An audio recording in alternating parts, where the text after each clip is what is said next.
Hey guys, we're gonna go finish up a complete heat pump change out. I installed the air handler Friday. The reason that I'm doing it in 2 separate days is because, for one, the people have been without air for over 2 years. They got an old it's like a 1988 train system, and it hasn't worked in over 2 years. They've been getting by with windy units.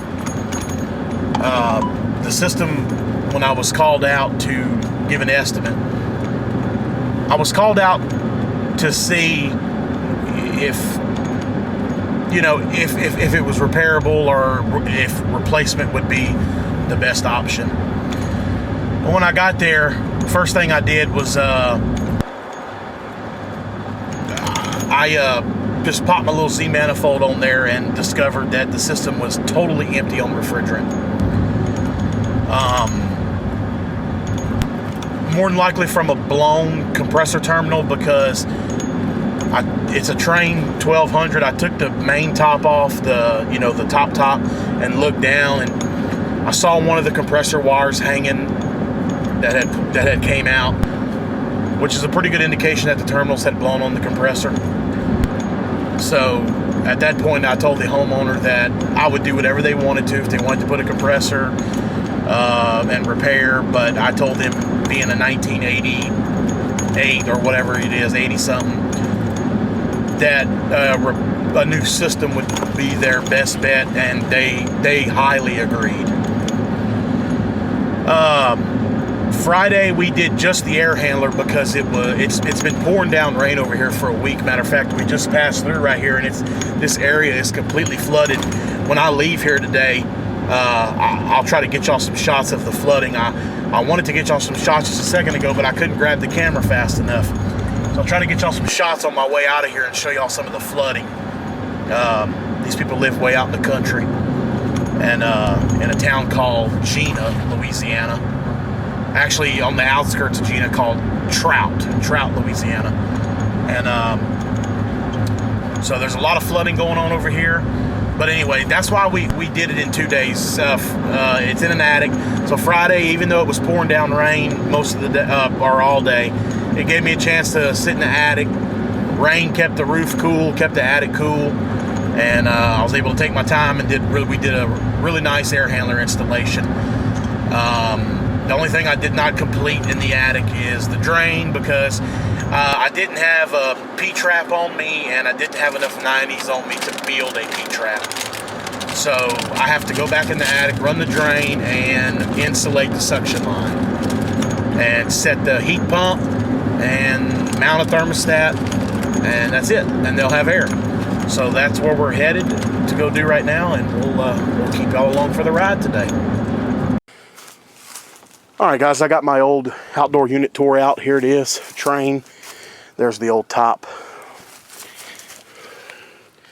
See if we can get y'all a shot at those numbers. TWX looks like 748. And if you look right here, 1986. I didn't even know they made the XL 1200s with the tops. Well, this is probably not a 1200, but I didn't know they made the ones with the tops back in 86. But there it is. We've already went in the attic and did the drain and everything. I forgot to bring the camera up. But got my copper cut loose. He had no disconnect box, no conduit. The wire was ran inside the unit, just like so, all exposed. So we're gonna mount a disconnect, put some seal tight over this wire, and then I got a whip to go from the box to the unit. There's the new unit. We're working with a RP 1448, 14 SEER 4-ton heat pump. And I'm gonna go ahead right now and mount my disconnect box and keep moving. All right, guys, I got my holes marked here. You see the black dot and another one. About to drill for my anchors. But I wanted to show y'all this. I got this little bag here at Lowe's for really cheap, and I just threw a few. I have so many extra tools. I made me a little install bag. It's not a sheet metal bag. It's just got basic hand tools in it. Because I'm very picky about my Vito.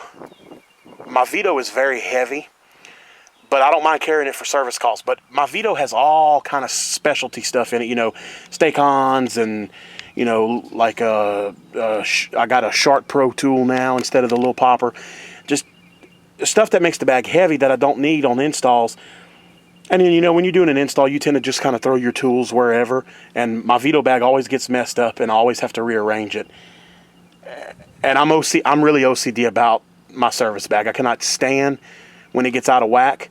I cannot stand for somebody else to use my service bag because they don't know where the tools go. I know where all the tools go. And when it gets out of whack, I get aggravated. I'm very OCD about that.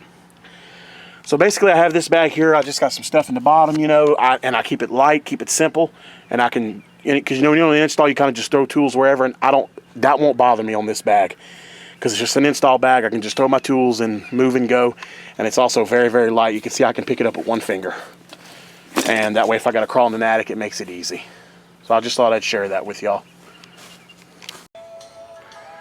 All right, guys, we got the train gone. We set a pad on top of the concrete pad that was there because the concrete pad's kind of sunk a little bit.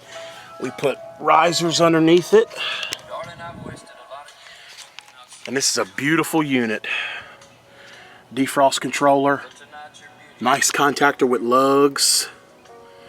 Capacitor. The only thing I had to get used to when I did my first Rheem heat pump is these things energized in the heating mode. And this, I really like this. These pockets right here that Rheem puts for you to hold your caps and your screws. Very cool. So all I got to do, I'm probably just going to use a street 45, sand that down, put my dryer in. Normally I put my dryer upstairs, but I didn't have the heat pump with me the other day. And I've already brazed in the air handler, so I'm just going to go ahead and install the dryer out here. It'll be fine. There's our disconnect. Wire coming out the house. Got our whip just kind of hanging here. And so I'm going to go ahead and start fitting the copper and get ready to braze. Alright guys, I got my lines fitted up, getting ready to braze. I must say, looks pretty damn good.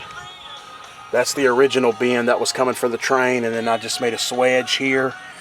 Put a street 45 because that's a pretty short bend, and then tied into the line set here with the dryer. Bent that by hand. It's gonna look good. So what I'm gonna do is I'm gonna go ahead and braze this joint here, and then probably go ahead and I'll just braze this one, and then I'll pull this off and slide my rubber Tex on and then hold it back and then braze these two joints. So that's what I'm getting ready to do right now. Alright guys, I wanted to point this out real quick. I'm not picking on anybody. I'm just trying to help you. I'm just trying to help people. I've seen a few guys here on YouTube that don't do this. They don't wrap their valves. Guys, it takes 2 extra seconds. I keep this in my torch, this little quart thing I got from Lowe's. Keep 2 rags in it. It takes 2 seconds to wrap a valve and protect it. Because no matter how good you think you are, if you screw up, anything can happen. It does not take much to melt these seals in here. Now, I'm not brazing this one yet. I'm getting ready to braze here, here, and here. That's why I have this one wrapped. And then once I'm done, I'll cool it off, and then I'll re-wet the rag and wrap it here. It just takes a couple extra seconds to wrap a valve. Alright guys, I got the vacuum rolling. Beautiful unit. Now I'm gonna go over here and hook up my electrical, high voltage and low voltage. Vacuum, it's pretty much done. It's down to 100 something microns. But I'll let it pool while I do the electrical. Open the valves, go inside and mount the thermostat and turn it on. Alright guys, I forgot to turn the breakers on my air handler. So I figured I'd give y'all a shot. Line set, drain, float switch, float switch. Turn the breakers on. There's 1 and 2. Okay, I'm getting out of here because it's hot as hell. All right, guys, moment of truth. We're gonna start it up.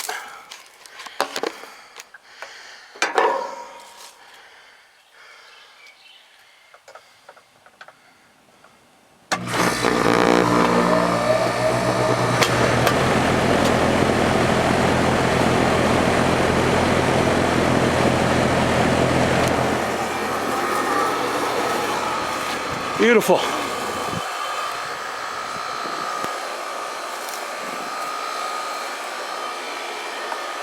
All right, we're gonna let her run a few minutes and settle down,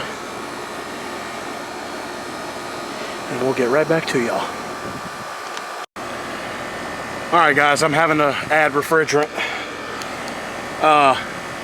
but it's subcooling's starting to come up. Our target is 11 according to the chart inside the panel.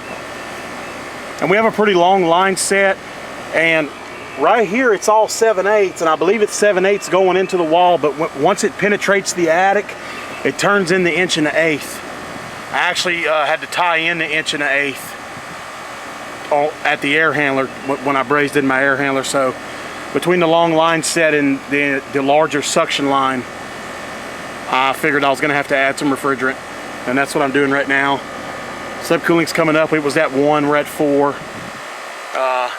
Superheat's still high. We're still gonna have to add some more refrigerant to get the subcooling up and bring the superheat down.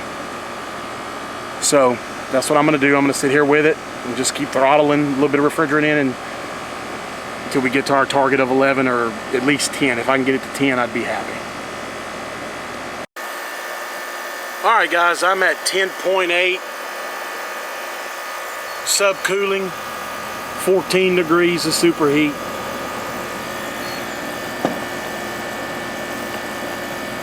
I'm happy. I think the job came out beautiful. I think the line set looks beautiful the way it's turned. I think the disconnect came out great. I think the whip did. I would have liked to have used a straight right here on the whip, but the whips come with 1 straight and 1 90, but I usually carry straights, but I used my last straight to hook up right there on the left side, which is the wire coming from the electrical panel. That was my last straight, so I had to make the 90 work, but I think I did okay with it. I think it looks fine. I think everything came out really good. And again, we're 12 degrees of subcool. Target's 11, that'll be fine. I think we're good to go. All right, guys, thanks for watching, and we'll see y'all on the next one. All right, guys, here's some of the results of our flood problems we've had. Louisiana is flat. There's no hills here. When I went to Ralph's house and spent time with him, I was amazed at all the hills and how the houses sit on hills. Well, Louisiana is flat. You can see this fence line is completely underwater. This is a pasture right here, and I want to show y'all something. Look at that mobile home. That mobile home is almost gone. I mean, it's literally almost at the roof. These poor people, man, are catching hell.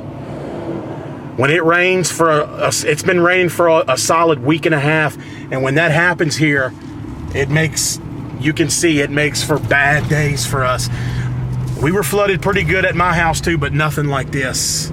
This is horrible. These poor people are catching hell. I'm gonna show y'all another house up the road when I find it. All right, guys, here's some more. You can see, look, you can see the ditches are full, and there's a bridge right here, and the water is almost coming over the bridge. You can see they got road workers. You can see the water right there. It's just look at that. This is unbelievable. Look, this man's trailer is underwater. Oh, look, they're telling you to come on. There's the house. This house is under almost a good piece of it's underwater. They got in a boat. You look back there, his camper, a truck, That boat turned over. all kind of stuff. It's bad. It's really bad.